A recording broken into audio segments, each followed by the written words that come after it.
ہیں, تجوید کا سیشن ہے انشاءاللہ. آپ کو معلوم ہے تجوید کے لیے کیا ضروری ہے؟ ریپیٹیشن اور پریکٹس. اور اس کے بارے میں ایک جگہ پہ یہ بھی کہا گیا ہے کہ اگر مشق اور ریاضت اور تکرار نہ ہو تو اس کے بغیر تجوید کا سیکھنا اور نہ سیکھنا برابر ہے. اگر ہم تجوید کو سیکھ رہے ہیں لیکن ہم اس کی پریکٹس نہیں کر رہے ہیں, ہم اس لیسن کو ریسائٹ نہیں کر رہے ہیں, اپنے ہوم ورک کو پراپر طریقے سے نہیں کر رہے, اور ہم اگلے پر موو آن ہو گئے ہیں اور پچھلے کو ہم ریویو بھی نہیں کر رہے, تو وہ چیزیں ہمارے اندر ایبزارب نہیں ہوں گی. اسی لیے جو ہمارے سیشن ہوتا ہے اس میں بار بار کوشش میں کرتی ہوں کہ آپ کے لیے انہی چیزوں کو بار بار ریویو بھی کیا جائے تاکہ وہ چیزیں اتنی آپ کے ذہن میں بیٹھ جائیں انشاءاللہ. کیونکہ آج ہم نے یہی سیکھا نا کہ بچہ کیسے بولنا سیکھتا ہے, کہ جب بات کی ریپیٹیشن ہوتی ہے, ورڈز کی ریپیٹیشن ہوتی ہے, وہ چیزیں اس کے دل میں بیٹھ جاتی ہیں. تو چلیے ریڈی ہوتے ہیں اپنے رب کی کتاب کو سیکھنے کے لیے. اعوذ باللہ من الشیطان الرجیم. بسم اللہ الرحمن الرحیم. رب اشرح لی صدری ویسر لی امری واحلل عقدۃ من لسانی یفقهوا قولی. ربنا زدنا علما اللهم فقهنا في الدين آمين. ثم أورثنا الكتاب الذين اصطفينا من عبادنا. پھر ہم نے وارث بنا دیا کتاب کا ان لوگوں کو چنا ہم نے جنہیں من عبادنا اپنے بندوں میں سے. تو کتاب کے وارث وہی لوگ بنتے ہیں جن کو اللہ سبحانہ و تعالیٰ ان کی کچھ خوبیوں کی وجہ سے, ان کے شوق اور ان کے طلب اور ان کی محنت کی وجہ سے ان کو چن لیتے ہیں. اللہم جعلنا منہم, جن کو اللہ تعالیٰ اپنی کتاب کے لیے چنے. آمین. بہت خوبصورت حدیث ہے, اور اس میں ہمیں یہ معلوم ہوتا ہے کہ علم حاصل کرنے کے لیے کتنی کوشش, کتنی طلب اور کتنا حریص ہونے کی ضرورت ہے. جیسے آج ہم نے پڑھا تھا نا, ہمیں حریص ہونا ہے ان چیزوں پر جن کو حاصل کرنے سے ہم اپنے اندر بہتری محسوس کرتے ہیں, اپنے ایمان میں اضافہ محسوس کرتے ہیں. اللہم صلی وسلم علی نبینا محمد.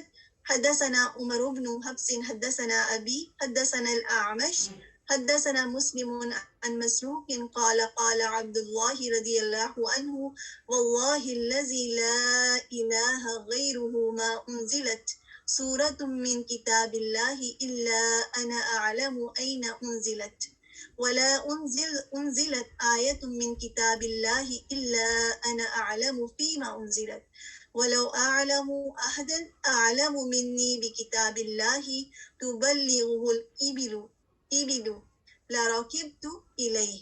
اور یہ ورڈز اس لیے پڑھتی ہوں کیونکہ یہ صحیح بخاری سے حدیث ہیں اور نبی صلی اللہ علیہ وسلم کے الفاظ ہیں اور پوری چین ہے پیچھے سے, جس سے ہمیں برکت بھی ملتی ہے. حضرت ابن مسعود رضی اللہ عنہما نے کہا, اس اللہ کی قسم جس کے سوا اور کوئی معبود نہیں, کتاب اللہ کی جو سورت بھی نازل ہوئی ہے اس کے متعلق میں جانتا ہوں کہ کہاں نازل ہوئی ہے, اور کتاب اللہ کی جو آیت بھی نازل ہوئی ہے اس کے متعلق میں جانتا ہوں کہ کس کے بارے میں نازل ہوئی ہے. یعنی آیت کا کانٹیکس بھی معلوم ہے. اور اگر مجھے خبر ہو جائے کہ کوئی شخص, سبحان اللہ, میں نے ریئلائز نہیں کیا کہ اسکرین شیئر نہیں ہو رہی, اور اگر مجھے خبر ہو جائے کہ کوئی شخص مجھ سے زیادہ کتاب اللہ کا جاننے والا ہے اور اونٹ ہی اس کے پاس مجھے پہنچا سکتے ہیں, یعنی اس کا گھر بہت دور ہے, تب بھی میں سفر کر کے اس کے پاس جا کر اس سے علم حاصل کروں گا. تو کیا سمجھ میں آیا اس حدیث سے؟ صحابی رسول صلی اللہ علیہ وسلم ابن مسعود رضی اللہ عنہما کا شوق نظر آیا نا, کہ وہ کیوں اتنے زیادہ اللہ کی کتاب کے علم میں زیادہ تھے, کیونکہ ان کے اندر طلب اتنی زیادہ تھی, اتنی زیادہ طلب تھی کہ اگر ان کو پتہ چل جائے کہ اللہ تعالیٰ کی کتاب کا جاننے والا کوئی اور ہے, کسی کے پاس زیادہ نالج ہے, تو ان کے اندر تکبر نہیں تھا کہ میں کیوں کسی کے پاس جاؤں, میں تو خود بہت جانتا ہوں. تو وہ عاجز بھی تھے اور ان کے اندر شوق بھی تھا کہ خواہ کتنی دور بھی کیوں نہ ہو میں سفر کر کے جاؤں گا. اور ہمیں کہاں آنا پڑتا ہے, صرف لاگ ان ہونا پڑتا ہے نا, صرف ہمیں اپنے گھر میں اپنے لیپ ٹاپ سے لاگ ان ہو کر علم حاصل کرنے کے لیے آنا پڑتا ہے. کوئی ہمیں سفر نہیں کرنا پڑتا, اونٹوں پر نہیں جانا پڑتا. صحیح امام بخاری نے اتنا ٹریول کیا تھا, کبھی مکہ میں, کبھی مدینہ میں, کبھی ایجپٹ میں, کبھی بصرہ میں, کہاں کہاں وہ گئے تھے ایک ایک حدیث کو لینے کے لیے. اور ہمیں وہ سب کچھ گھر بیٹھے ملتا ہے. اس پر بھی اللہ سبحانہ تعالیٰ کا شکر, اور یہ کہ ہم اس علم کی قدر بھی کریں اور اس کو بہت شوق کے ساتھ سیکھیں انشاءاللہ. چلیے ایسا کرتے ہیں کہ ہمارا ٹائم تھوڑا سا, کیونکہ جب میں نے بتایا کہ اسکرپٹ ہے تو میں جا رہی تھی کہ پچھلا جو ہم نے جو بھی پڑھا ہے اس کا چھوٹا سا ایک ریویو سا کر لیں. میں چاہ رہی تھی آپ سب سے پوچھوں, لیکن اس کو تھوڑا سا ریویو کر دیتی ہوں ریفریش کرنے کے لیے, اور اس کے بعد ہم اپنے نیو چھوٹا سا جو آج کا ٹاپک ہے اس پر جائیں گے. ہم نے اس سے پہلے تجوید کے بارے میں مخارج کی اقسام کو پڑھا تھا. آپ لوگ 1 ٹائپ کرتے جائیں جو چیزیں آپ کو یاد ہیں. ہم نے معین مخرج پڑھا تھا اور غیر معین مخرج بھی پڑھا تھا, یاد ہے یہ سب؟ اور معین مخرج میں ہم نے کیا پڑھا تھا؟ الشفتان, the lips, اللسان, the tongue, الحلق, the throat. ٹھیک ہے, یہ تینوں ہم نے معین مخرج میں پڑھے تھے. غیر معین مخرج میں کیا آ جاتا ہے؟ الخیشوم, اور لکھنے جلدی سے کوئی لکھ سکتا ہے تو الجوف. ٹھیک ہے, الجوف میں حروف مدیہ آتے ہیں, یہ تو انشاءاللہ سب کو یاد ہوگا. الف مد, واو مد اور یا مد. اور ہم نے الف مد اور واو مد اور یا مد کے بارے میں یہ بھی جانا کہ اگر الف سے پہلے فتح آ جائے تو یہ الف مدیہ ہوگا. اسی طرح یا ساکنہ سے پہلے کسرہ آ جائے تو وہ یا مدیہ ہوگا, اور اگر واو ساکنہ سے پہلے کیا آ جائے تو واو مدیہ ہوگا. جلدی سے بتا دیجیے. دمہ آ جائے, پیش آ جائے, بالکل, تو پھر وہ واو مدیہ ہوگا, اور اس کو ہم پلیز 2 کاؤنٹ اسٹریچ کریں گے. اور یہ بھی ہم نے لرن کیا امپورٹینس آف لرننگ کے دوران کہ ہم سے مسٹیک نہ ہو, تو حروف مدیہ کی ادائیگی میں ناک سے آواز کو نہیں نکالنا چاہیے. جیسے اگر ہم پڑھیں گے با کو با بو, تو ہم کیا کر رہے ہیں کہ ناک میں آواز کو لے کے جا رہے ہیں, ایسا نہیں کرنا. اسی طرح ہم نے لہن کے بارے میں پڑھا. لہن جو ہے اس کا مطلب ہے دائیں طرف جھکنا, اور اس کی اصطلاحی معنی ہے قرآن مجید کی تلاوت میں خامی, یعنی الفاظ کو ان کے اصل مقام سے ہٹا دینا, ان کو اس طرح سے ٹلٹ کر دینا. اسما بارک اللہ فیک, الحمدللہ, چیز کو ہٹا دینا اس کی جگہ سے. بعض اوقات کیا ہوتا ہے کہ حرکات میں تبدیلی کر دی جاتی ہے, حروف میں تبدیلی کر دی جاتی ہے. مثال کے طور پر اگر ہم پڑھیں فَكَسَّرَكُمْ, سین کو پڑھ دیں فَكَسَّرَكُمْ, سین کو سا پڑھ دینا, اس طرح کی حروف میں تبدیلی کر دینا. اسی طرح الف مد, واو مد اور یا مد کی لمبائی میں کمی کر دینا. فی ہی, اس کو ہم پڑھ دیں فی ہی, درمیان سے یا کو ٹوٹلی omit کر دیں تو یہ میجر مسٹیک میں آتا ہے. یہ ہم لہن جلی, لہن کی 2 اقسام ہیں, لہن جلی اور لہن خفی. تو یہ کون سی مسٹیک ہے جو بھی ہم نے بات کی ہے؟ صوبیہ لہن جلی ہے, کیونکہ ہم اس میں ایک لفظ کو پورا ہی ریموو کر رہے ہیں. اسی طرح فتح, کسرہ اور دمہ کی لمبائی کو بڑھا دینا. مثال کے طور پر یؤمنون, اس کو میں پڑھ دوں یؤمنون. اس بات کا بہت دھیان رکھنا ہے کہ حرکات کو بالکل نہیں بڑھانا, اپنی لمٹ کے اندر رہنا ہے. حمزۃ الوصل کے بارے میں پڑھا کہ دو ورڈز کو جوائن کرنے کے لیے آپ کو الف کے اوپر عثمانی یا مدنی مصحف میں چھوٹا سا صاد کا سائن نظر آئے گا, جو کہ حمزۃ الوصل ہے. آپ سب نے اس کا ہوم ورک بھی کیا تھا اور شیئر بھی کیا تھا, مجھے امید ہے آپ سب کو یہ ابھی تک یاد ہوگا. اس کے بعد ہم نے یہ بھی جانا تھا کہ اگر عثمانی مصحف میں الف کے اوپر ایک گول دائرہ سا نظر آئے تو پھر وہ الف نہیں پڑھا جاتا. آپ آج اب جا کے دوبارہ سے ان دونوں چیزوں کو دیکھ لیجیے گا, تاکہ آپ کا جو لرننگ ہے وہ ریفریش ہو جائے. ریسنٹلی جب ہم نے ہماری بریک ہوئی تھی تب ہم الحلق کر رہے تھے. ٹھیک ہے, حلق سے پہلے ہم دیکھ لیتے ہیں کتنے 5 جو ہیں میجر پوائنٹس ہیں ہمارے منہ میں, اور 17 آرٹیکولیشن پوائنٹس ہیں, اور اس میں سے کتنے لیٹرز نکلتے ہیں اب آپ بتائیے. 17 آرٹیکولیشن پوائنٹس ہیں, اور وہاں سے کتنے لیٹرز ادا ہوتے ہیں. سلائیڈ آپ کے سامنے کر دیتی ہوں. 28, اور اگر ہم الف کو ایڈ کریں تو 29 حروف تہجی ادا ہوتے ہیں. بیسیکلی 28 ہوتے ہیں, اور الف کو ایڈ کریں تو 29 حروف تہجی کل ہیں. ٹھیک ہے, اس طریقے سے ہم نے یہ بھی ہمیں آپ کو یاد ہوگا. حلق کے بارے میں ہم نے دیکھا تھا کہ مخارج الحروف الحلق کون کون سے ہیں. اس سے پہلے ہم نے حرف کو دیکھا تھا کہ حرف جو ہم ادا کرتے ہیں الف, با, تا, جیم, ہا, خا, ایک آواز ہے. جب ہمیں بول رہی ہوتی ہے ایک آواز ہے جو ایک مخصوص معین یا غیر معین مخرج پر منحصر ہے. یعنی اس میں کچھ کا مخرج معین ہے اور کچھ کا غیر معین ہے, اور وہ بھی ہم نے دیکھ لیا تھا کہ کن کا غیر معین ہے. ٹھیک ہے. اچھا, اب ہم اپنے ٹاپک کی طرف آتے ہیں. لیٹرز آف تھروٹ کتنے ہیں یہ یاد ہے؟ سب نے, اسما نے لکھا ہوا ہے 6 لیٹرز ہیں جو لیٹرز آف تھروٹ ہیں. ٹھیک ہے, اور کہاں کہاں سے ادا ہوتے ہیں. کچھ پکچرز ہیں انشاءاللہ, ان کو بار بار میں آپ کے سامنے لاؤں گی تاکہ آپ اور سے انڈرسٹینڈ کر لیں پوزیشن کو کہ کہاں سے یہ لیٹرز ادا ہوتے ہیں. حمزہ اور ہا. ٹھیک ہے, حلق کا جو نچلا حصہ ہے جو منہ سے دور اور سینے کے قریب ہوتا ہے, وہاں سے حمزہ اور ہا ادا ہوتے ہیں. جہاں سانس کی نالی ہے اور وہاں سے ہمارا سانس نکلتا ہے اور پھر منہ سے نکلتا ہے, تو وہ جگہ ہے جہاں سے اکثر حلق ہے, جہاں سے حمزہ اور ہا ادا ہوتے ہیں. اس کے بعد حلق کا درمیانی حصہ ہے جہاں سے عین اور ہا ادا ہوتے ہیں.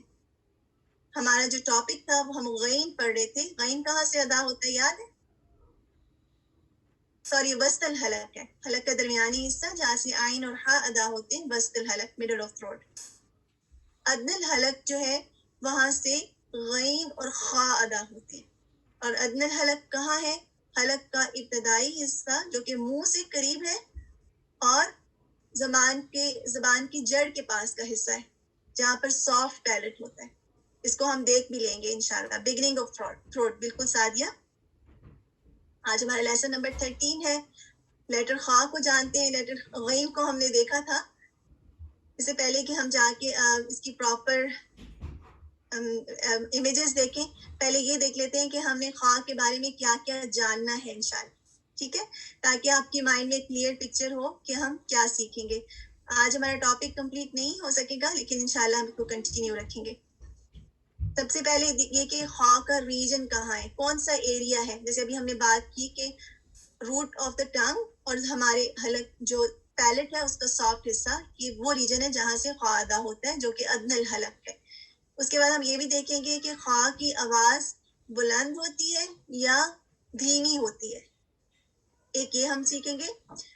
یہ دیکھیں گے کہ خواہ کی جو ساؤنڈ ہے وہ ہارڈ ہے یا سافٹ ہے. یعنی اگر ہم بہت سختی کے ساتھ کسی لیٹر کو پڑھتے ہیں جبکہ وہ سخت نہیں ہے تو یہ بھی مسٹیک میں آ جاتا ہے, تو اس کو بھی ہم اوائڈ کریں گے. اور یہ بھی دیکھنا ہے کہ خواہ کیا ہیوی ہے یا لائٹ لیٹر ہے. اگر کوئی لیٹر ہیوی ہے اور اس کو لائٹ پڑھا جا رہا ہے تو یہ بھی میجر مسٹیک میں آتے ہیں, کیونکہ ہم پھر اس حرف کو اس طرح ادا ہی نہیں کر رہے جیسے کہ اس کو ادا کرنا چاہیے تھا. ایک ڈفرینٹ پکچر ہے, ڈفرینٹ امیج ہے, اس سے بھی آپ کو سمجھ میں کلیئرٹی. جتنا ریپیٹیشن ہے آپ دیکھ لیں گے بہت زیادہ ریپیٹیشن ہے, لیکن اس کا مقصد یہی ہے کہ چیزیں آپ کے ذہن میں ابزارب ہو جائیں. یہ دیکھیے, یہ زبان کی جڑ ہے. ٹھیک ہے, اور یہ ہمارا سافٹ پیلٹ ہے. یہ ہارڈ پیلٹ ہے جو گرے میں ہے, اور جو پنک میں ہے یہ سافٹ پیلٹ ہے. ماؤتھ کی جو روف ہے, یہاں سے یہ جو پوائنٹ ہے یہاں سے غین اور خا ادا ہوتے ہیں. ٹھیک ہے, اب یہ درمیان میں کاما شاید انہوں نے ڈالا ہوا ہے, یہاں سے غین اور خا ادا ہوتے ہیں. ٹھیک ہے, اس کو ہم دیکھ رہے ہیں. نیکسٹ امیج میں بھی دیکھیے گا, بیسیکلی وہی پورشن ہے سافٹ پیلٹ, نرم تالو کا نرم حصہ, اس کو تالو بھی کہا جاتا ہے. اور اس کے بعد زبان کی جڑ ہے, the region of the root of tongue with the soft palate, یہ جگہ ہے جہاں سے خا ادا ہوتا ہے. اگین آپ یہ دیکھیں کہ جو غین ہے وہ اسی جگہ سے ادا ہو رہا ہے اور خا بھی اسی جگہ سے ادا ہو رہا ہے, لیکن تھوڑا سا ڈفرنس ہے ان کے پوائنٹس کا, سلائٹ سا, کہ لیکن اسی جگہ ریجن سے غین اور خا ادا ہو رہی. یہ اور زیادہ کلیئرٹی کے ساتھ امیج ہے جس میں انٹرنل جو آرگنس ہیں وہ بھی آپ کو نظر آ رہے ہیں. یہ دیکھیے, یہ زبان کی جڑ ہے اور یہ سافٹ پیلٹ ہے, یہاں سے خا ادا ہوتا ہے. اس کے بعد آپ نیچے کی طرف جائیں گے تو ادن الحلق ہے جہاں پہ ایپیگلوٹس ہے, وہ مڈل آف تھروٹ ہے, وہاں سے کیا ادا ہوتا ہے آپ بتائیے؟ عین اور ہا. ٹھیک ہے, اور پھر لیرنگس ہے, یہ ووکل کورڈز ہیں, اور یہاں سے کیا ادا ہوتا ہے؟ اکثر حلق, یہاں سے حمزہ اور ہا ادا ہوتے ہیں. اچھا, سب بہت چپ ہو گئے, سب بہت خاموش ہو گئے. خاموشی اچھی ہوتی ہے سیکھنے میں, لیکن آئی ہوپ کہ آپ لوگ سب ساتھ ہیں. سب ساتھ ہیں, 1 ٹائپ کیجئے. سمپلی وہی چیزیں جو بار بار ریپیٹ کر رہی ہوں, کیوں؟ تاکہ اتنے دنوں کے بعد آئے ہیں تو ہمارا مائنڈ جتنا کریں گے تو اوپن ہوگا. کلیئر ہے سب کے لیے سو فار؟ خواہ کی جو ریجن ہے، اس کی جو پوزیشن ہے جہاں سے وہ ادا ہوتا ہے، یہ واضح ہو گیا ہے؟ الحمدللہ. کیونکہ جب تک ہمیں کسی چیز کا پتہ ہی نہیں چلے کہ وہ کہاں سے بلانگ کرتا ہے اور کہاں سے ادا ہوتا ہے، تو ہم اس کے باقی چیزوں پر صحیح طریقے سے ادائیگی نہیں کر سکتے. خواہ کو ہم اب مختلف طریقوں سے پڑھ کر دیکھیں گے کہ اس کی آواز کیسی ہے، اس کی ساؤنڈ کیسی ہے. متحرک جب اس پہ فتح، کسرہ اور دمہ ہے، مد اصلی کے ساتھ اور پھر ساکن کے ساتھ. متحرک کی صورت میں خا فتح خا، خا خا کسرہ خی، خی. آپ غور سے سنیے گا اور آپ مجھے بتائیے گا کہ آپ کو کیسا لیٹر لگا. ٹھیک ہے، اس میں کیا آپ کو ہیوی لگا، لائٹ لگا، ساؤنڈ کیسی لگی. خا دمہ خو، خا خی خو، خا خی خو، خا خی خو، خا خی خو. بالکل یہ ہیوی لیٹر ہے اور اس میں آواز میں دھیما پن بھی ہے. جیسے اگر ہم اس طرح سے کر کے دیکھیں، آخ آخ، ایخ ایخ.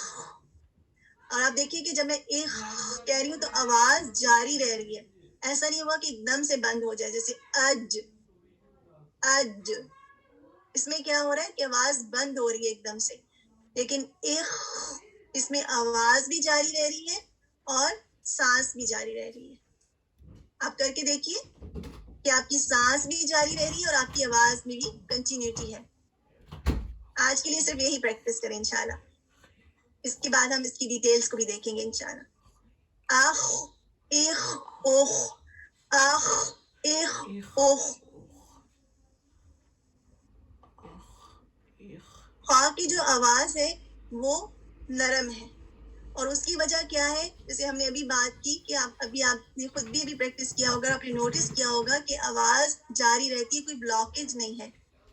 تو آواز کا اس طرح سے جاری رہنا کیا ہوتا ہے کہ جب کوئی چیز جاری ہو جاتی ہے، نکل جاتی ہے، تو اس کی سختی میں کمی آ جاتی ہے نا. اگر کچھ لوگوں کے اندر فرسٹریشن بھی بہت جمع ہو جائے تو نکال دے تو کم ہو جاتا ہے، ہلکا انسان ہو جاتا ہے. تو خواہ میں جب آواز بہت زیادہ کنٹینیوٹی کے ساتھ جاری رہتی ہے تو اس میں آواز بھی اتنی ہائی پچ نہیں ہوتی، اس لیے آواز نرم ہوتی ہے اور اس کو رخاوہ بھی کہا جاتا ہے. آپ کو ڈیفینیشن یاد کرنے کی ضرورت نہیں ہے، لیکن جسٹ آپ کے کانوں سے یہ لفظ گزر جائے انشاءاللہ. خواہ میں نرمی پائی جاتی ہے. اس کی مور ڈیٹیلز کو انشاءاللہ ہم نیکسٹ ٹائم دیکھیں گے. آج کے لیے اس کی تحسین کر لیتے ہیں. ایک کوئی ساتھ میں آ جائے، ہمارے پاس 3 منٹس ہیں انشاءاللہ، اور کوئی والنٹیئر کریں تاکہ ہم ساتھ میں اس کو ایک دفعہ پڑھ لیں انشاءاللہ.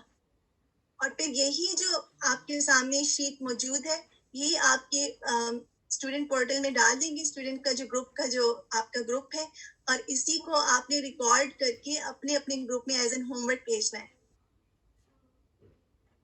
جی ابھی ہم نے باقی چیزوں کو دیکھنا ہے. ابھی ہم نے صرف دیکھا ہے کہ اس کی آواز سافٹ ہے، دھیمی ہے، لیکن یہ ہیوی بھی ہے. دیکھیں ہم ادا کریں خا خی خو، خا خا. آپ کو لگ رہا ہے ہیوی؟ تو خا ایک ہیوی لیٹر ہے، ٹھیک ہے، اس میں بھاری پن پایا جاتا ہے اور جب ہم اس کو ادا کرتے ہیں ہمارا منہ بھر جاتا ہے. آپ دیکھیے اور آپ کی زبان بھی ہوتی ہے اور آپ ہیوی سا لیٹر فیل ہوتا ہے. خا خا. ٹھیک ہے، سعدیہ کا یہ سوال تھا. چلیے کوئکلی کوئی آ سکتے ہیں، کوئی بہت پیاری سی سسٹرز کوئی بھی والنٹیئر کر دیں انشاءاللہ.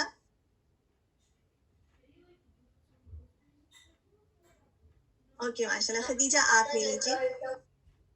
آپ السلام علیکم ورحمۃ اللہ وبرکاتہ. وعلیکم السلام ورحمۃ اللہ وبرکاتہ.